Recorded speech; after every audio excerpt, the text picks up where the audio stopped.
It is a very, very homoerotic thing. People snapping each other with towels, commenting on other people's, which is so confusing for a closeted gay man.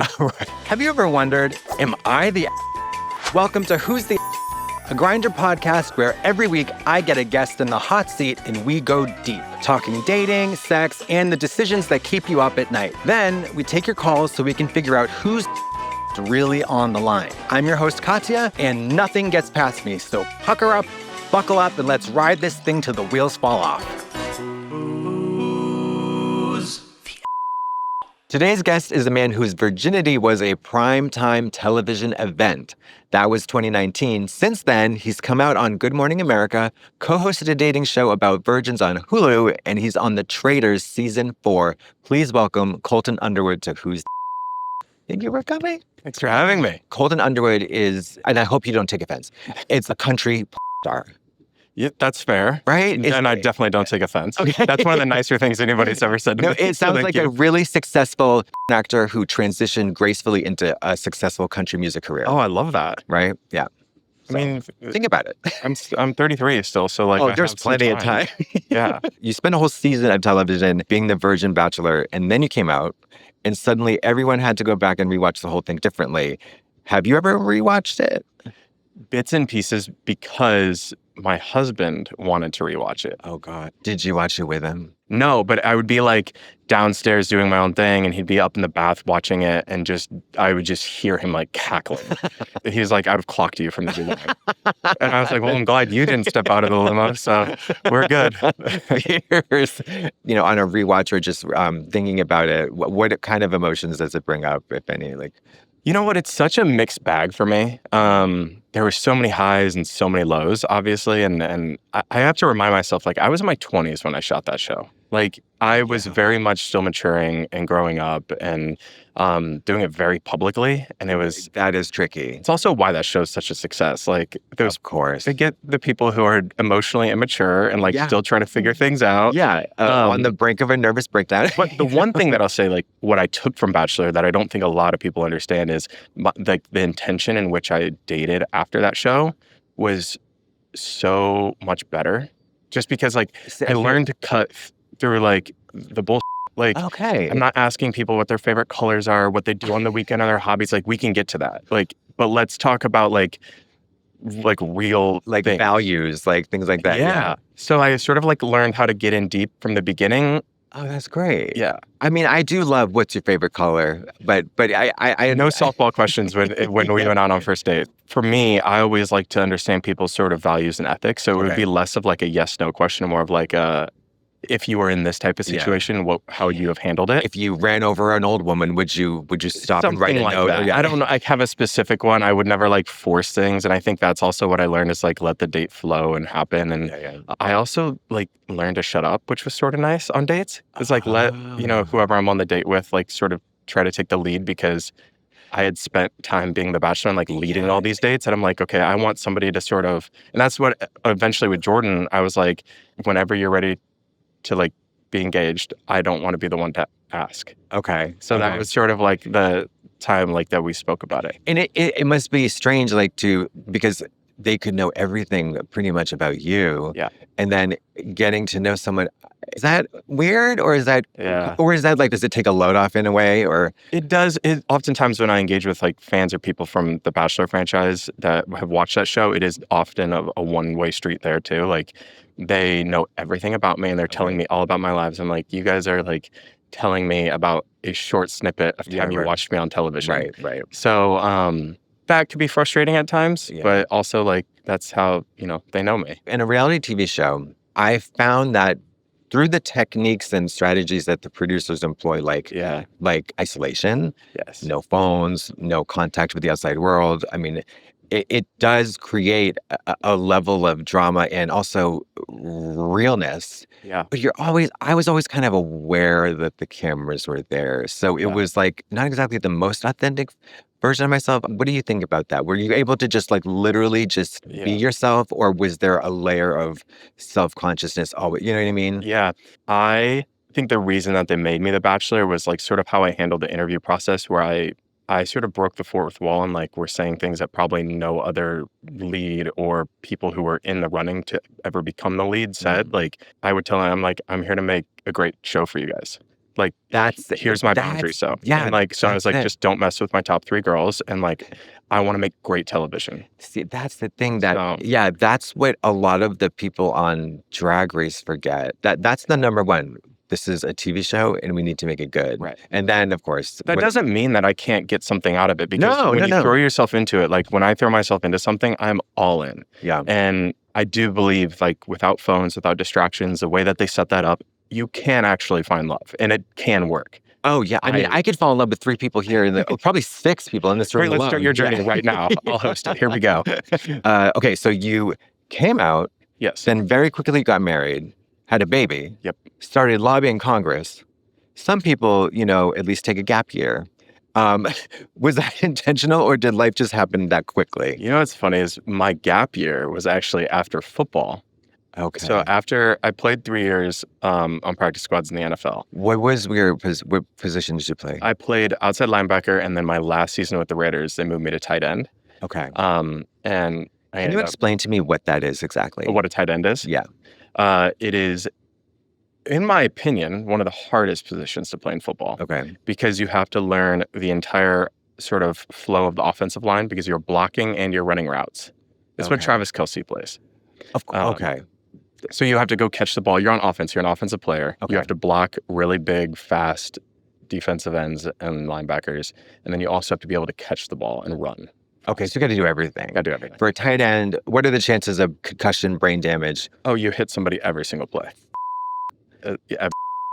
And most of the time, it's like from anywhere from 8 inches to 1.5 feet away, like is the collision. Okay. But then other times, if you're running a route over the middle, like somebody can get a full running head steam and just... Have you ever just gotten the... I broke my shoulder. I ended my career. I went out for a route and I went to catch it.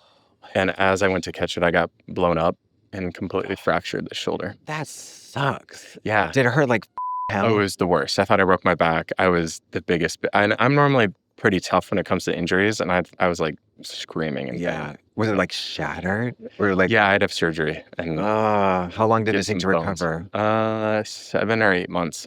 The shoulders are the worst because you can't, like, you have to sleep in a recliner. Yeah, and shoulders are like the shallowest joint, and it's like once you them up, they like... use them every day too. Every single day. Yeah. Ooh. So yeah, that's anyway, where I was going with that, yep. though, is my gap year was actually when I was done playing football. I said to my dad, I said, hey, I played football for 17 years of my life. I just need like a year to go like do what I want to do. Yeah. And obviously I was working through my sexuality at that time, but then I just didn't know what else life had in store for me. And then that's when The Bachelorette came up. Okay. And so I sort of joke that I've been on my gap year since 2017. Okay. Just still figuring it out. Yeah. My rule with myself and with my family, as I said, hey, I made some money playing football. Mm-hmm. I'm going to allocate a portion of that money and dedicate it to entertainment. And if it works, when I'm run out of that money, I'll like figure out and go get a real job. But like, I'm going to designate this amount and I'm going to go just try to get into entertainment. And then Bachelorette, Bachelor in Paradise, and Bachelor happened all in the same year. Hey. And so I've been on my gap year That's now great. for 7.5 years.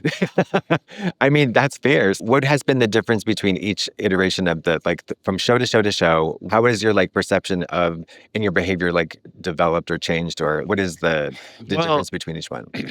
I think what I've realized is when I was playing football, my identity was football. When I became the Bachelor, my identity was to be the Bachelor, and that was all mainly because I was wrestling with my own sexuality, and I didn't really want to have to face that identity crisis of going through and coming to terms with it. Yeah. So I very much think they were inauthentic versions of myself, but they were still authentic in the road of self-discovery. Yeah. I was really still trying to figure myself out. Yeah. I just happened to do it very publicly, and that's tough. The hardest part, I think, was falling on my face. And, of course you have small victories here and there that it's fun to bring people along. But then when you fall, it's really dark and hard. Yeah. I knew I was a fairy since I was 2.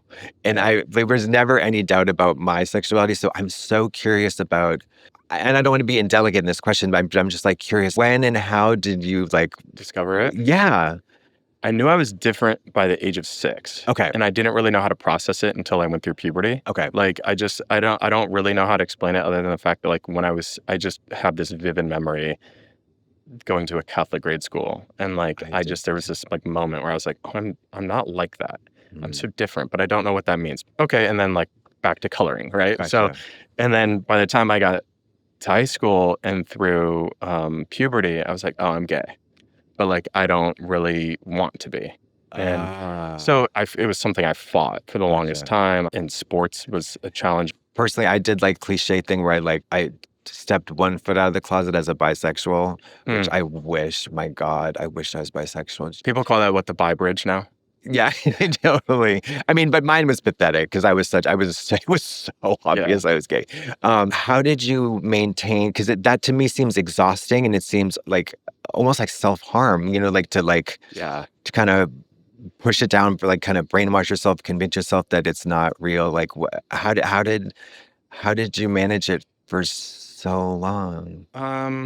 There was many different ways and techniques. Like, I do think, like, there was a version of me signing up to be on The Bachelor that was like self-conversion therapy of like, okay, Oh yeah. when you commit to this, you're going to be public. I mean, I think even all the way down to like my first tattoo I was like, okay, now that you have this tattoo, you can't go do hookups because they're going to be able to like identify you.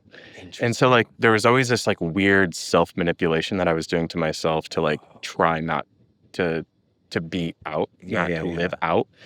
Um, Now, were the people like family, for friends and family, would they have accepted you from the I was beginning? confused in that too. I grew up in Okay. a very conservative family, so there was always mixed signals. And then my parents split, and I remember my mom had a gay roommate at one point. So she was the first person naturally I told. Okay. And before I was even publicly out, she had a rainbow sticker on the back of her car. And I was like, "Mom, you can't do that. Like, you haven't told anybody, I have love my you?" gay side. Wait. She was just so proud and so happy and like so supportive. And I like loved it. That's And great.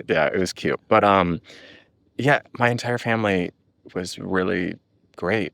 And I just, Amazing. but you do that. You work it up in your head to be like, oh, this is going to be some big, daunting, Yeah. hard thing. Yeah. But what about football? That was the hard one. Did you be gay in football? No. No. I know there's been people who think that it's changed and it's getting better. I do not think like right now it is. One, I don't think it's safe. And I mean that from like a mental health perspective. Yeah. I just think that it is sort of one of the last frontiers that we need to like figure out how to like help. Do you think it's important? Because I don't necessarily feel that people have a responsibility to come out, because I don't think just because you're a public figure or an athlete, and you're happen to be gay, that you should be a role model. I don't know. What's your take on that? Like, I actually agree with you on that. it's kind of nobody's business in a way. Yeah, Sometimes. it isn't. I firmly agree that, Yeah. and I support everybody who is, but I also support people who do want to live out and free. Sure. I think there's a part of me when I reflect on my sort of path. There's always sort of this part of me that was like, how would I have been a better athlete if I played out? Because I was so compartmentalized, and I pushed and suppressed all these feelings and anger and anxiety. So it's like, Oh, you had a lot of energy. so it was like, what could I have studied harder and been a little bit more looser with how I flowed? And like, if I could have just fully been myself, Yeah. would I have been a better player? I think about the constant low level hum of anxiety. Just being gay is like, if that were not there, that energy could be It's something always in the back of your productive. mind of like, Always. and especially in a locker room, it's like, okay, I don't want to look too long. But like, then there's like this weird homoeroticism that happens in locker rooms Oh where yeah. they talk openly about each other's privates, and Yeah. but you can't stare too long, Right. or else then it's like, Then you're gay, but it's like, we're talking about our dicks, we're not gay. It's like, it's just a whole performative thing that goes on, and peacocking. yeah. Also, I'm less interested in gay as a label, and I'm more interested in just behavior. Yeah. Because I had, well, not sex, I around with all my straight friends growing up. Yep. And they're like married now. Yeah. And I wasn't the instigator. They want to do it. So it's like, people do different things, and it's I like, think there's a spectrum and everybody's on that spectrum somewhere, whether they want to admit it, whether they know how to communicate it with themselves or with other people. And it can change. And it can change and it can evolve. And people's, I think a lot of it is so rooted in shame. So, okay, we're going to play a little game called not. Yeah. Basically, I'll give you behavior. We have to evaluate whether it's or not. Okay. Voting someone off a reality show because they annoyed you, then hugging them like it was hard. I don't get that. Not an No. Well, so here's I guess I can put this into like the Bachelor world. Okay. So one question I always got from fans was like, why did you keep this person? They were obnoxious. And I was like, well, if I have to date 30 people, of course I'm going to have the ones that I really, really like. But like in the meantime, I want to be entertained. I like, and also what I sort of liked, and I don't know if like this is messed up in the dating, but like, because not a lot of people can date 30 people at one time, nor do they ever have the opportunity.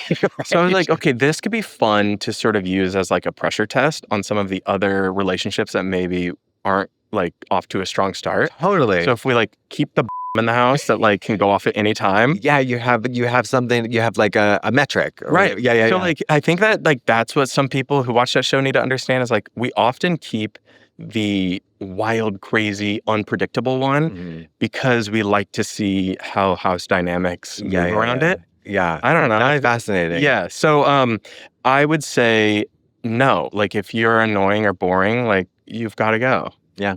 Fierce. Yeah. Holding a grudge against family who wasn't supportive at first, even if they eventually came around. Yeah. That's a thing, I feel like. I think you're an if you hold a grudge. Because you have to allow people room to, I mean, if they don't get something, I mean, maybe they're a little bit, maybe not hostile, but they're a little judgmental, but then they do come around. That's progress. Yeah. That's good. Don't be like, you're being for an egotistical reason. Yeah, and actually, you're holding them back. Yes. Hello. Yeah. My grandmother doesn't know about I don't hold that against her. grandmother to know about that. Not voting someone out on a reality show because they were playing better than you and you felt threatened. I would say you're not if you do play that. the game. Like you're a competitor. It's a game. Strategic. It's a game. Yeah, it's not personal. Not personal. It's The Bachelor. Going home with someone and then losing interest the second you see their apartment. I have a hot take on this. You're not because like to me, You're discerning. well, I guess I should put context on it. Okay. Is I am very much a vibes person. Okay. And that includes like sensory elements. So like if a place smells Like cat. can't do it. Yeah. Like I just cannot convince myself that this is right. I'm not superficial, so like I don't care if your furniture is IKEA. I don't care if what you wear. Like But I have IKEA, like whatever. Like that is not. It is not like a status thing at all. It is more of a cleansing because like hygiene. I can't be with somebody who's messy or be even like around it. It stresses me out. What also is not exactly like a great indicator of their personal hygiene, perhaps, you know? Right. Okay, not leaving a party early because your ex showed up with someone hotter than you. I'm sure that's never you're happened. not because you have to protect yourself. Boundaries are healthy. Boundaries are sexy. Like, and also protect your ego. Yeah. I'm for people having egos as long as like you can know how to check it, but like protect healthy. yourself a little bit. Also, I am a virtuoso in the Irish goodbye or the French exit. Oh, same. I will show my face and then like in a flash, I'm gone. Be gone. Yeah. And you don't have to say goodbye. I agree. If there's more than 10 people at the party. That's a great number. Yes. You don't have to go, I'm going to leave now. I'm going to leave now. You just punch You it. just leave. Yeah. Through the fire escape. Okay. Not canceling plans because a better option came up, but saying you're sick. You're an Yeah. It's lying. I don't like friends of mine and or acquaintances or people who I know are holding out for a better option.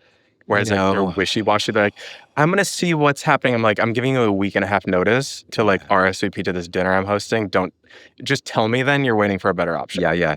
I'm like, I would love to come unless something better happens. I think that's an LA thing. It is. It's everybody's looking over their shoulder for the next it's just crazy. Yeah. Staying friends with an ex just to keep tabs on when they fail. Oh, let them go. Who wrote these questions? It's sociopath. Yeah, that's insane. That's like if petty you're and fishing, like you and like you catch a fish that you don't want to keep, like throw it back, let it go. You don't need and go to to therapy. You don't need to keep it on the line. Yeah, that's insane. Saying I'm just here to have fun on a saying I'm just here to have fun on a competition show where there is money involved. And I've been in that position too, but I've done it in a way that's like, I think a little self-aware of like, okay, like I'm here to have fun, but also I'm like a competitor at heart. Yeah. But like, you're not there to have fun. Yeah. You're there to entertain and you're there to win. I like it when they're like, I'm a really nice person, but if you cross me, I'll kill you. You know, that kind of like, I love that. There's a reason they were cast. Yeah. There's a reason. I watched, it was a dating show. It was a Perfect Match, maybe? Yes, was money's involved. By the way, brilliant producing. There was this, I think it was this one. There was this girl, Irina. She was Russian. She was such a, it was so electrifying to watch. It was, I mean, she was such a monster. And she put the guy that she was with through with like tortured him. And it was, I mean, it's great TV. Yeah. Ooh, crying during elimination to seem less threatening and then winning the whole thing. You gotta do what you gotta do. Yeah. Have you seen the guy who did the drops? Oh, yeah. That's crazy. I can probably just say like I've used drops once or twice. But did the producers handed me the drops? Yeah, I was gonna say, did they like I mean, I'm just obsessed with like the fact that he didn't realize that maybe they would use that. Yeah. You know what I mean? Oh, they did use it on. Oh yeah. Oh, He they was showed like- him. he Oh, they was- did him dirty then. Oh, they did him dirty. And it was fierce. He was like, he was trying to like conjure this moment. He wasn't a very good actor. Yeah. He was trying to conjure this emotional moment. He was like, hold on. Oh no. And then like, and they kept the whole thing in. Good for It them. was- If it was his idea, like it's different, I think, when a producer hands them to Oh, you. yeah, and yeah, be like, yeah. Here, take these. Yeah, And I'm like, okay. then if they kept that in, that would be like shenanigans. Oh, But yeah. yeah, they really got him. Someone you're not attracted to because you're bored and they were available. I try to always have opinions on things. I'm sort of lukewarm on this, where I'm like, I get it. Like if you're me, that's an emotion too. Yeah. But I don't think it's. I think as long as you communicate properly of like what it is. He's like, I'm just. I don't think you're attractive. Let's have sex. Oh, ghosting. Let's talk My about biggest ghosting. red flag, my biggest pet peeve, my biggest problem with people. Have you ever been ghosted? Yeah, Really?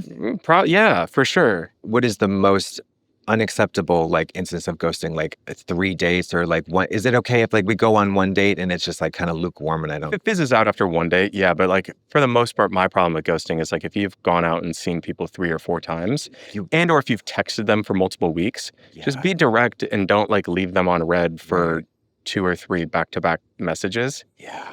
That's That's brutal. cruel. It's cruel. at that Yeah. point. So what's the strategy? What do you say? So we've gone on 6 dates, Yeah. not 6, 4. What is the strategy? I think it stings. So it would sting for you. Yeah. But I think the person should be direct and just say, hey, I know we might have different feelings here, but I'm not really feeling this. Okay. And I think it's best that, we just go our separate ways. Like And- just Yeah. then maybe if it comes back around to be a friendship or something different. I don't think you should say, I want to be friends with you. I think that's like a bigger, Also, I find that F you. patronizing. it's really gaslighting. I had this friend who was the most dramatic theater queen, and his line was, "My life is a musical. The chorus is cast. I'm looking for a leading man." Oh. So it was like, which is like kind of crazy, but it's like basically, I have enough friends. I want. That's in his bio. No, that was his line. Oh. Like he Well, would say it's it to a people. fantastic line. Yeah, I mean, it gets the point across. Has anybody ever like said something to you that really stung? Oh, I'm sure. And how Yeah. long does it take you to get over it? Over the past few years, I've been a lot kinder to myself. Mhm. There's this thing I've been doing where I talk, like I actually words of affirmation to myself. Like Sure. I do that on a daily basis, and I do believe it really works. I'm a big believer in Sure. and manifestation. So when people have like sort of hurtful or not kind things to say, or things that just sting and might be the truth, Mhm. I try to just like be patient and kind to myself. Yeah. You know what? I'd be able to pick yourself back up. Yeah. I try to treat myself the way that I would treat my sister. That's Like, great. Yeah. like I love my sister. She's perfect. I would never so I try to like afford myself the same kind of compassion. I find that that's very helpful. That's a good way to look at it. Yeah. It doesn't work if you have siblings. Yeah. Colton, would you like to listen to some sordid tales? I would love to. Great. Now that we're loose, it's time to go deeper. We set up a voicemail line for Grindr users to confess their situations and ask us who's the People have been calling, people have been sharing.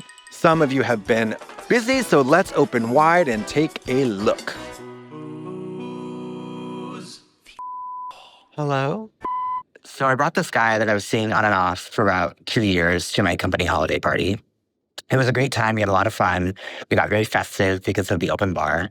But by the end of the night, we got into an argument. And the next morning at breakfast, he decided to break up with me because he said that we were looking for two different things.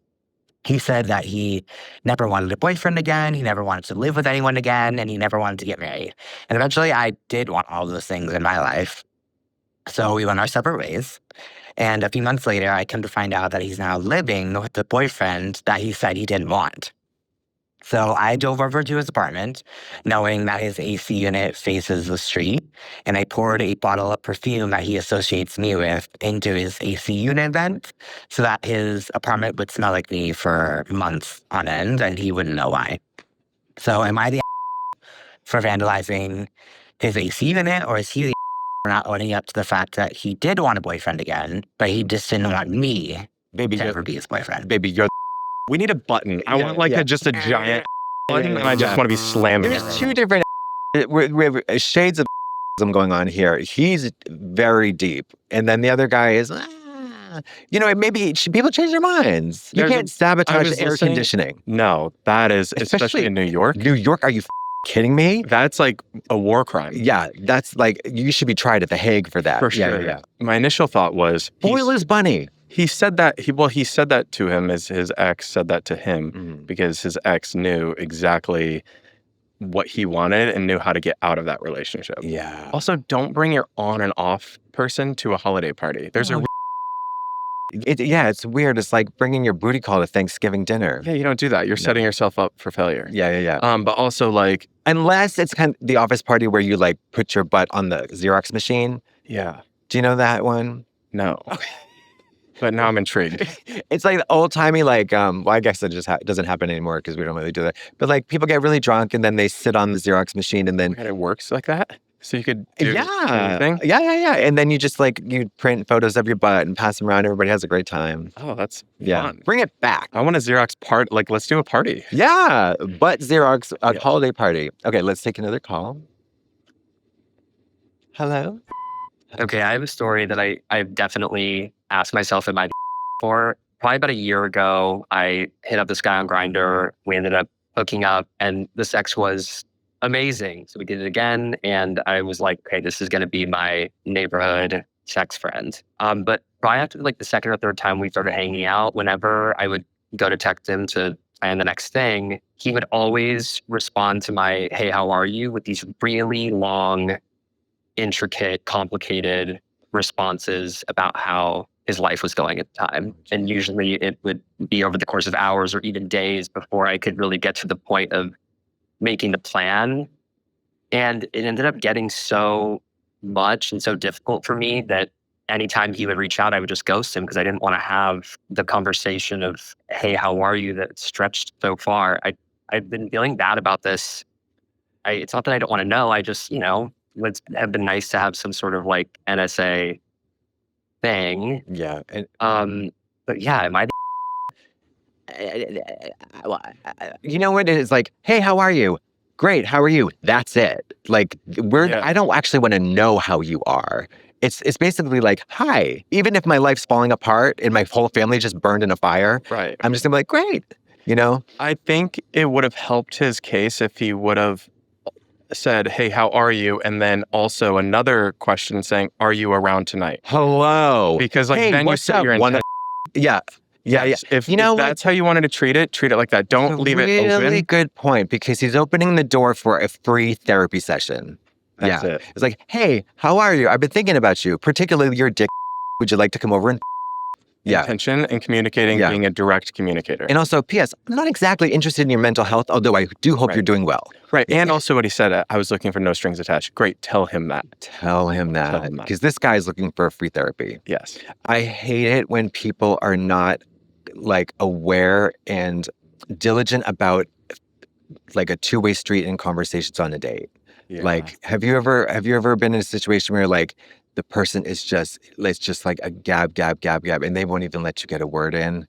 Yeah. Early on in one of my very first gay dates, I had somebody tell me about my life, like basically walked me through the chronological order of like my own story. And it was so weird. It's like, Mama, I know that. I was like, do you want to tell me more about my own story of like how, like, That is like insane. it was very, very weird. And I kept trying to go back to, what about you? How did this look? Yeah. And then he would always draw it back to my story. Oh my God. And so I was like, this is a bit much. Yeah. You know way too much about me. Yeah. And like, this feels like, a little feels like a charity date, but like Yeah, a you little won at an onesie. auction. Yeah, exactly. Like, I'm not here for this. That's And also kind of creepy. yeah, Yeah. yeah. Yeah, it's kind of Felt weird. creepy. Have you had people like approach you just because of the reality thing, just because they like want a famous person? Yeah, I think I have a pretty good gut when it comes to that. Like I can read through bullshit pretty easy. Okay. You know, I really do a good job of protecting. I did a really good job of protecting myself when I was dating. And I wouldn't really get into something that I knew wasn't going to end well. You got I a was good very radar for that. particular in who I like actually went on dates with. Okay. Obviously, that one was just like maybe a bad judgment. I mean, Because you also know like your like judgment goes down like the you are. oh, 100%. If you're like you start justifying things and you're like, I can look past that because and then like all of a sudden after like you're like Yeah, good, it's like, you're like okay. Steve Buscemi will do, even if he's a serial killer. You know, it's like yeah. I know. I think it was Sarah Silverman who said like, before you text your ex, off. It's a very smart thing to say. Great advice.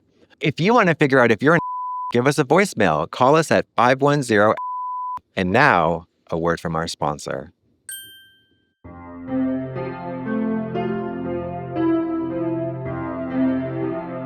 Here's something I've never said out loud. I once pretended I didn't speak English to avoid a man I'd already slept with at a grocery store for 11 minutes. He was buying hummus. I was buying 18 bags of baby carrots. We've all been there. Perhaps not with the Transylvanian accent, but the panic, the I'm not prepared for this feeling. And sometimes that feeling is about your body, not your groceries. WoodWork is an ED medication designed by Grindr for gays like us. You take a simple online assessment, get matched with a licensed clinician who actually gets it, and your meds ship right to your door. And yes, you can skip the waiting rooms. WoodWork. Hard just got easy. Results may vary based on an individual's specific health status. Medication prescriptions are provided by licensed medical providers upon their determination of medical appropriateness and necessity and may not be suitable for everyone. Individuals should consult a healthcare professional before using or starting any erectile dysfunction prescription medications. WoodWork. One day, the softness will end. Have you been on the Grindr grid? Yeah, I've been on it. I grew up in a place that did not have queer spaces or safe spaces. So like for me, Grindr was that. Okay. So I think like that is like my sort of perception of like early days and how I evolved through my usage of after I came out, like early dating and being on the app. Yeah.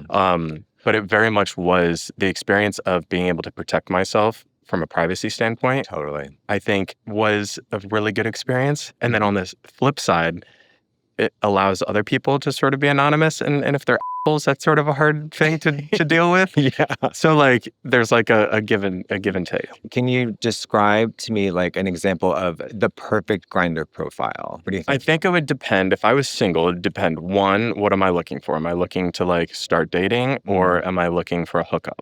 Dating. So if I'm looking for dating, I think like a summer beachy or like some sort of photo of you in a swimsuit is great. Like, cause like you're giving them a little something, but like not revealing it all. Yep. I think your face should be in it. Yeah. I think that's one thing I would say with confidence. And then I think as far as like the caption and bio should be like witty and cute, but short. Like I don't want to like, and I also don't like when people say, before messaging me, read my bio. This has been a constant theme. It's like, I don't have time for that. Yeah. Like you're too much like, already. Scroll down, read bios. Like, I was going to. Like, what? Like, I don't want to be bossed around. Exactly. Before I even say hello to you, don't boss me around. Exactly. So that's sort of, that would be my... How tall are you? I'm 6'3". I got very lucky in the genetics. You have no chance in gymnastics. 0. I have decent flexibility. Oh, that's good. But yeah, you know, I can like do that with my Okay, hamstrings. limber loose. Yeah. My only goal in life right now is just to do a straddle split. Okay. And it's not going I don't really well. have those ambitions, but I could see where it could be useful. What do you make about people who are lying about their height? I mean, as a 6'3" person, you have absolutely no reason to do that. So my husband has more experience on the app than I do, and when we like share stories, like he's different than I am. Whereas like I don't want to say like it would be like a pity hookup, but like I'm too nice. Okay. He has walked out and been like, nope, don't match the pictures, don't match the height. You lied about this. I'm not You're into a this. liar? And turn around and I'm out of here. Yeah. And I'm like, that's so cool and so hot that you were like, you could do that. And he's like, you wouldn't? I was like, no, I would just like you suck it up and get through it. If I have two and you're ugly, I guess we'll have sex. Yeah. Yeah. I think that's a problem. Yeah. I mean, do it. Like, what are your expectations? You're gonna get caught. Yeah, because it's mathematical. Very good looking, that is subjective. Everybody could be very good looking, but do you want to know what I did? What? Because when I was in the closet, I didn't ever want to use my real photos. I would what I called reverse catfish people. Whereas I would put pictures that were not as good. So when they showed up, they were like, wow, this is even better than the photos. So that's what I did when I was closeted. Dude, I think this is a great strategy. The last guest we had, I was like, for pictures and also behavior on a date, you show up a 7 or an 8.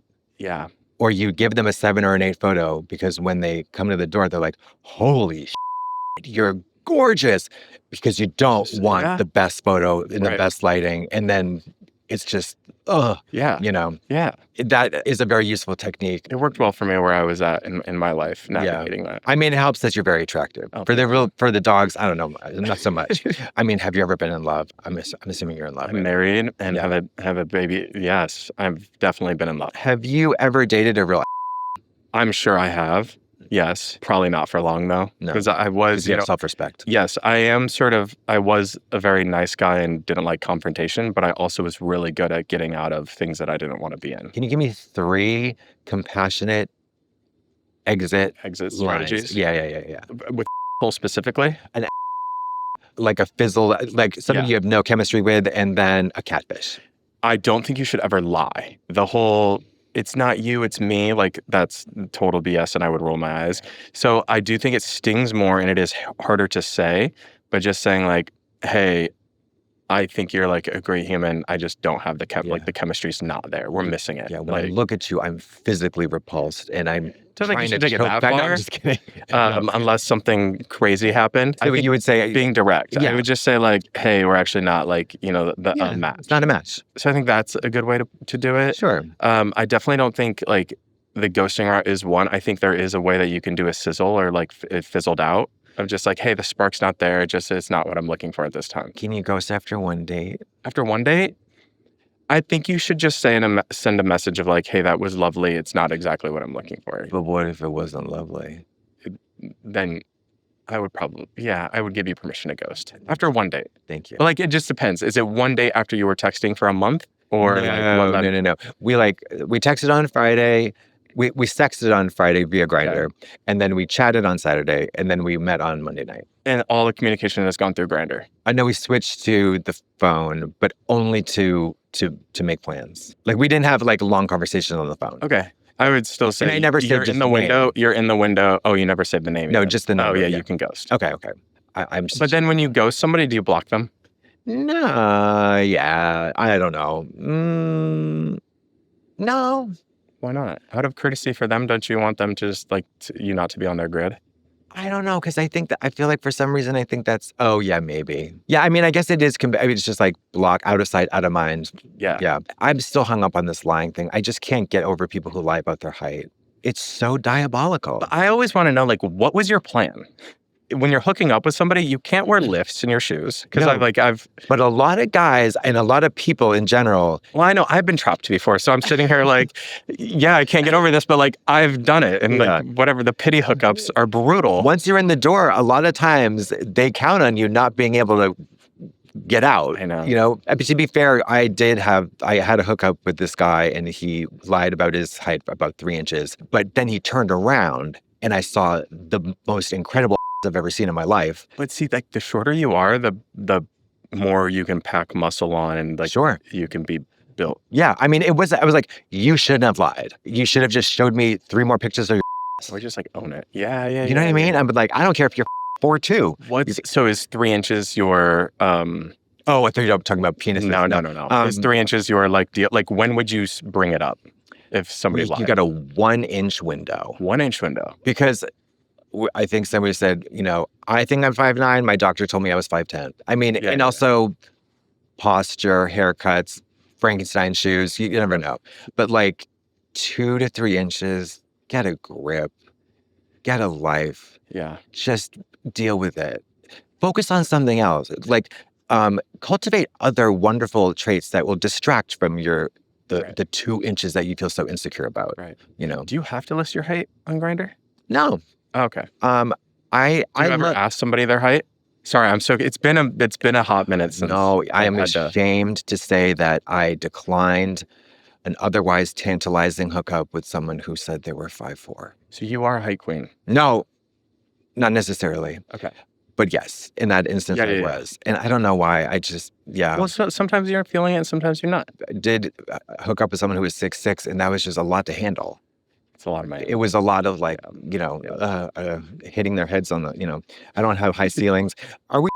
Let's figure it out. Can you tell me about your worst breakup, or is that too personal? I've had a few. I think over the years I've gotten better at breaking up with people. Has it been like, I was very soft, and like I always wanted to be likable, and like I was always the one who was like, I want to remain friends. And I think like what I've learned over the years is you cannot remain friends with exes for like a certain window. So I think that's sort of what I've learned. There has to be a period of like, There has to be a period of distance. But amicable. Not enemies. Yeah, but I always, I think the reason why now I'm so direct and why I want to be over communicative, if anything, and why I think like obviously my relationship with my husband is great at this point is because I wasn't always like that. Just to soften the blow, I wouldn't tell the full truth of like why I wanted to end something. Okay. So then I think like that has evolved. Would it be kind of like a soft lie or like a euphemism? I always like to say like the white lies, right? So like you're operating in the gray area where you're like, oh, it's not like totally like I could justify this if pressed up about it. Yeah. But then I think the whole premise of breaking up with somebody is that you're not really going to be in communication with them much longer. So like you don't really have to worry about it. Right. Yeah.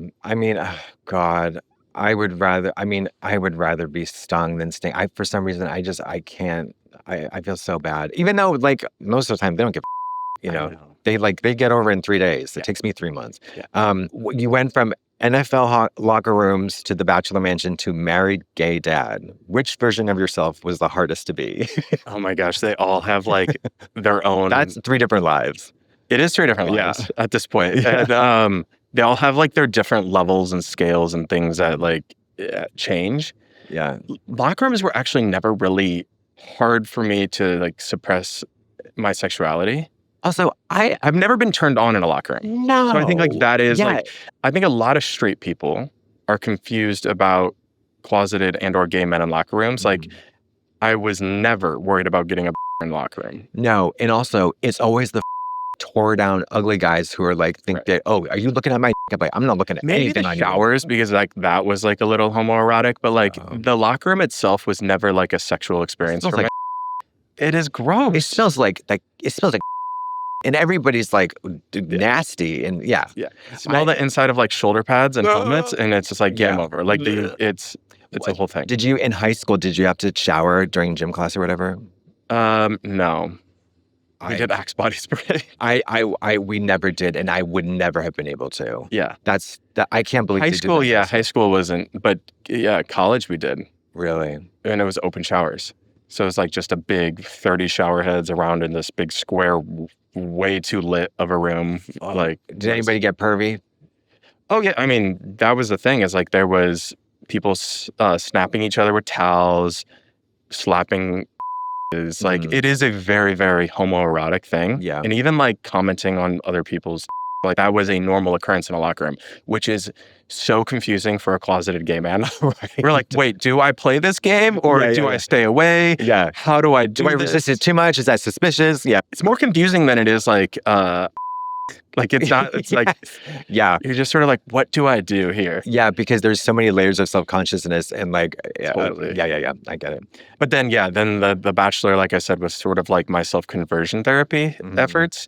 And then now it's like, I wouldn't say my life is hard. It's changed. It's different than what I, ever thought it was going to be, but in the best way. Yeah. Like it's a really, for me, it's like it's been a really fun period to reflect on how far I've come. How quickly did you fall in love with your husband? Very quickly. Like 12 seconds. No, I wouldn't say 12 seconds, but like I had met him, had a crush.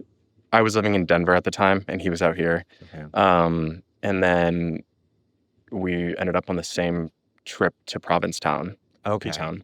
Love it. And in one weekend, it was sort of like a wrap. And we, secretly, I tried to keep it under wraps for as long as possible just because I just didn't want a public relationship. I had already had that and it was not healthy. Yeah, it's tough. But we fell in love very quickly. I credit that sort of to like the Bachelor style dating and like what I took from that show. I mean, that must be, it's like grad school for dating.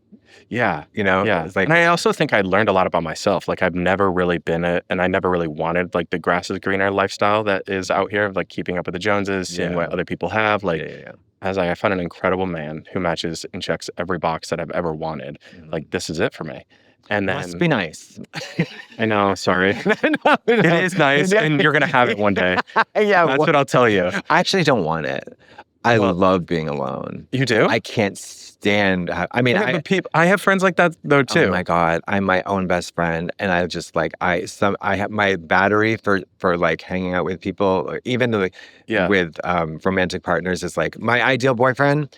Tuesday night, Friday night sleepover, Saturday gone by 1 p.m. That's it. Wow. 2.5 days a week, one sleepover. I'm a pretty independent person, so I could like I can see how that would be nice. And I could never, ever sleep in the same bed as someone. Really? No. Oh, see, my husband's 6'2" and like is a bigger dude too, and we have a California king, and at times I feel like that is too small. You need an Alaskan king. 2 of them. We've seen the custom beds, and they look so fun. Yeah, they're great. I mean, but you know what's better than that? Separate. Because everybody snores, whether you believe it or not. I'm the small spoon in the relationship, so I love being like. Do you fall asleep first? I need to be held to go to sleep. Oh, that's so cute. Yeah. Do you fall asleep first? Yes. Yeah, so that's why you love sleeping with people. Yeah. I don't fall asleep first, and then they start snoring, and then all I can think of is homicide. And it's vivid. Maybe you should be single. Yeah. I'm liking this. Yeah. This I think I'm like, and it's not just homicide. It's like very like a lot of different versions of it. Okay. And how could I get away with it? Okay. Do you ever miss being single? No, because I'm in like a really, I just think like I'm in a good place in my relationship. What's your baby's name? Bishop. That's so cute. Yeah. Oh my God. I don't miss being single and I don't miss life. It is crazy because like I don't really remember what life is like now before Bishop was even there. I'm like, okay, like I've always wanted to be a dad and I'm like in a really great relationship. So I don't miss being single. Hell yeah. Yeah. I mean, I miss maybe like playing video games and having some free time. You can play video games? I love video games. Wait, why can't you play them? Well, I can. Oh. I just don't have time anymore. Oh, sure. And also the baby. Yeah. Maybe I'll replace that with my scrolling at night. No. I almost had you. I was like, no. It's still a screen. Although if you really turn down the brightness, I think you I wear those glasses. Does that... But it can't be like Call of Duty or like you can't be like doing zombies. It's too too stimulating. Okay. I'll have to find something. You have a podcast called Daddyhood where you talk about surrogacy and egg donors and the logistics of becoming a parent. Yeah. How has that been helpful for your audience? the reason why we decided to do daddyhood was because there's like not a lot of people talking about the fertility journey and the aspects of it. Like a lot of people don't even know like the egg donor is a different woman than our surrogate. So it's two different women. So like we get our eggs, we mix it with our sperm, then we have our embryos. Holy Do an embryo transfer to our surrogate.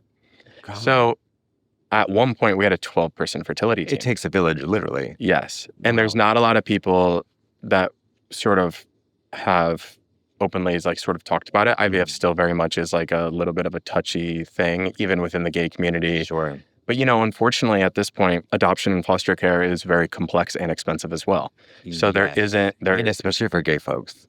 Yeah. And there's also a risk. I mean, it is still legal in 13 states to discriminate openly against a same-sex couple and disqualify them from adoption. Great. So there's, that's why. And like I highlight the work that I do with family equality, which are fighting for, same-sex couples' rights and parents' rights to have their families that they want. But I just thought, like, I didn't really know what my role was in the gay community when I came out. Like everybody, I think you said it earlier, like not everybody's deserving to be a role model. And like, I very much did not want to be one when I came out because, I did it so publicly, but I felt like I had to because I lied so publicly. And I mean, lie for closeted people, like we have our gray area. Yeah. And it's not, I don't think it's deception. You know what I mean? Protection. Like it's like I was protecting myself from many years. You're just like, yeah.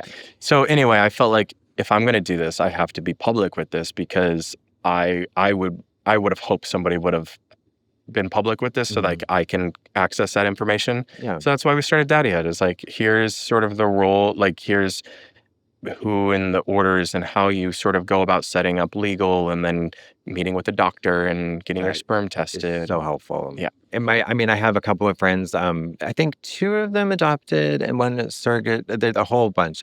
They are the best parents. Yeah. Because they want to, It's the most intentional thing you so can do. bad. Yeah. Like, so many people are just like, oh, I'm pregnant. I guess I'll have. My grandmother was an Irish Catholic alcoholic who had The one 13 that does kids. not know about Yes. Well, no, actually, she does. did. She's She does passed know. away. But Okay. yeah, Irish Catholic, didn't believe in birth control, Yeah. 13 kids. That's insane. She didn't want all of them. No. But like all the gay couples I know want to be dads so bad, and it can be so expensive and so laborious and all this red tape and hoops to jump through. And the result is they are attentive, wonderful, fantastic parents. Yeah. Mainly because it's the biggest investment of their life. But yeah. Yeah. And also, I could never be a parent because if you have a baby, you can't be the baby. And I'm baby. Yeah. So it's like a jealousy thing for you. You're like, I need that. It's all about that me. love. Yeah. I'm not willing to, I'm willing to give my nephews like an hour Yeah. or 2, and then I spoil them rotten. But with you gifts. know what? You're self-realized and you're honest. And I know respect who that. I am, and I'm not going to apologize I for love it. that. You came out, and then life moved fast. Marriage, baby, career pivot. Have you ever been a messy? What define messy? Oh, well, no. Pass around party. Is Yeah, that what like you're trying to get to? woo, balls to the wall, like kind of just like. Yeah. Well, I think here's what I can say is this was a real conversation that I had with Jordan early on because he had been out much longer than me. He's 9 years older than me. Okay. Very much with like what the public asked is like, how are you already for this relationship?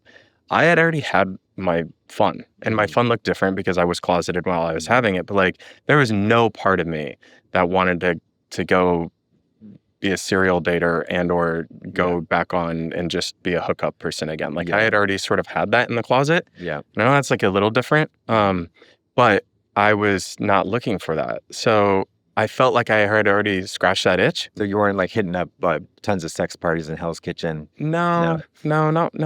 Also, I've learned a lot since I've come out. Like New York gays are much different than LA gays. Tell me why. Tell me how. Oh, I think like they got it down. Like they're like cooler. LA. They're so much cooler than the LA gays. Also, there's more tops in New York, I heard. Interesting. Yeah. Interesting. Well, you know what is great about Grindr in New York? 3 feet away, 13 feet away, 16 feet away, Yeah.